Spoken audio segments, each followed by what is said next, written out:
ঢাকাসহ দেশের বিভিন্ন জায়গায় ভূমিকম্প অনুভূত। সৈয়দ জামিল সলিমুল্লাহ খান সহ ১০ জন পাচ্ছেন বাংলা একাডেমি পুরস্কার। চট্টগ্রামে জুমার নামাজে যাওয়ার পথে ব্যবসায়ীকে গুলি করে হত্যা। ভারতে অস্ত্র কারখানায় ভয়াবহ বিস্ফোরণে নিহত ৮। কর্ণফুলীতে ইয়াবাসহ রোহিঙ্গা যুবক গ্রেফতার। ডেমরায় কাভার্ড ভ্যানের ধাক্কায় নিহত ১। চ্যানেল পূর্ব বাংলার শিরোনাম শুনলেন, এখন বিস্তারিত। ঢাকাসহ বিভিন্ন জায়গায় ভূমিকম্প অনুভূত হয়েছে। বৃহস্পতিবার রাত ১টা ২৬ দিকে তীব্র ঝাঁকুনিতে কেঁপে ওঠে সবকিছু। এ সময় অনেকে বিছানায় থাকায় শক্তিশালী কম্পন অনুভব করেন, যদিও এটি বেশিক্ষণ স্থায়ী হয়নি।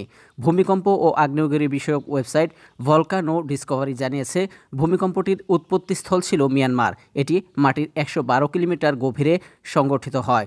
ভূমিকম্পটির মাত্রা ছিল ৫.১। এটির প্রভাবে মিয়ানমার, ভারতের কয়েকটি রাজ্য ও বাংলাদেশে শক্তিশালী কম্পন অনুভূত হয়। নাট্য গবেষক সৈয়দ জামিল আহমেদ, প্রাবন্ধিক সলিমুল্লাহ খান সহ ১০ জন পাচ্ছেন বাংলা একাডেমি সাহিত্য পুরস্কার। বাংলা একাডেমির জনসংযোগ বিভাগ এক সংবাদ বিজ্ঞপ্তিতে ১০টি ক্যাটাগরিতে ২০২৪ সালের পুরস্কারের জন্য তাদের নাম ঘোষণা করে। এবার কবিতায় মাসুদ খান, কথাসাহিত্যিক সেলিম মোর্শেদ, নাটক ও নাট্য সাহিত্যে শুভাশিস সিনহা পাচ্ছেন বাংলা একাডেমি সাহিত্য পুরস্কার।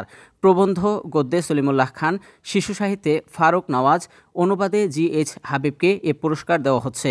এছাড়া গবেষণায় মোহাম্মদ শাহজাহান মিয়া, বিজ্ঞানে রেজাউর রহমান, মুক্তিযুদ্ধ মোহাম্মদ হান্নান এবং ফোকলোরে সৈয়দ জামিল আহমেদ এই পুরস্কার পেতে যাচ্ছেন। আগামী ১ ফেব্রুয়ারি অমর একুশে বইমেলা উদ্বোধন অনুষ্ঠানে অন্তর্বর্তীকালীন সরকারের প্রধান উপদেষ্টা ডক্টর মোহাম্মদ ইউনুস আনুষ্ঠানিকভাবে পুরস্কার দেবেন।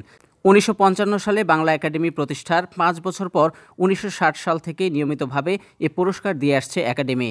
এ পুরস্কারের উদ্দেশ্য সম্পর্কে বাংলা একাডেমির ওয়েবসাইটে বলা হয়েছে, বাংলা ভাষা সাহিত্যের সমসাময়িক জীবিত লেখকদের সামগ্রিক মৌলিক অবদান চিহ্নিত করে তাদের সৃজনী প্রতিভাকে স্বীকৃতি দেওয়ার মাধ্যমে শিক্ষা ও সংস্কৃতির ক্ষেত্রে অনুকূল পরিবেশ সৃষ্টি করাই বাংলা একাডেমি সাহিত্য পুরস্কার প্রদানের উদ্দেশ্য। চট্টগ্রামের রাউজানের নওয়াপাড়ায় শুক্রবার জুমার নামাজে যাওয়ার পথে এক ব্যবসায়ীকে গুলি করে হত্যা করেছে দুর্বৃত্তরা। এ সময় আরও কয়েকজন আহত হয়েছে। নিহত ব্যবসায়ীর নাম জাহাঙ্গীর আলম। তিনি সাবেক ইউপি সদস্য আবু সৈয়দের ছেলে। স্থানীয় সূত্র জানিয়েছে, জাহাঙ্গীর আলম আজ জুমার নামাজ পড়তে মোটরসাইকেলে চড়ে চট্টগ্রাম শহর থেকে গ্রামের বাড়িতে যান। তিনি স্থায়ী আসাদ আলী মাতাব্বর বাড়ির জামে মসজিদের সামনে গেলে কয়েকজন দুর্বৃত্ত অতর্কিত হামলা চালায়। প্রথমে লাঠি দিয়ে আঘাত করে জাহাঙ্গীরকে মাটিতে ফেলে দেয় তারা, পরে গুলি করে। এ সময় জাহাঙ্গীরকে রক্ষা করতে মুসল্লিরা এগিয়ে এলে কয়েকজন হামলার মুখে পড়ে।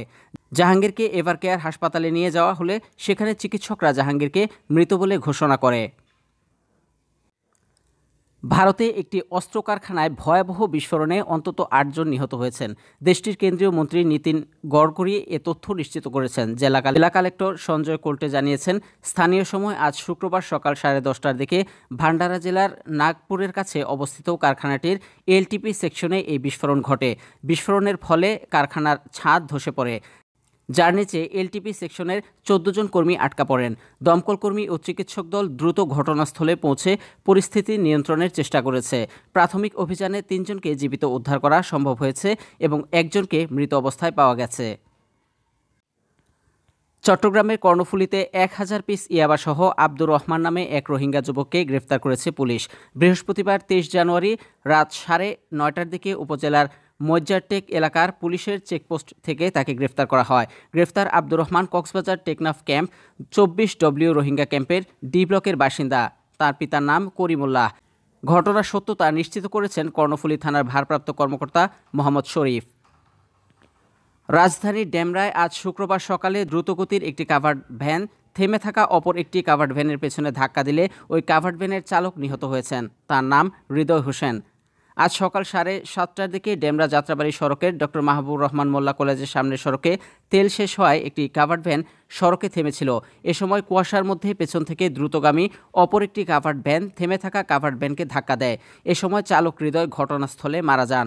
আহত হন থেমে থাকা গাড়ির চালকের সহকারী মোহাম্মদ শারফিন ও অপর কাভার্ড ভ্যানের চালকের সহকারী নাজমুল বাবু। আহত ব্যক্তিদের উদ্ধার করে ঢাকা মেডিকেল কলেজ হাসপাতালে নেওয়া হয়। তারা এখন ওই হাসপাতালে চিকিৎসাধীন।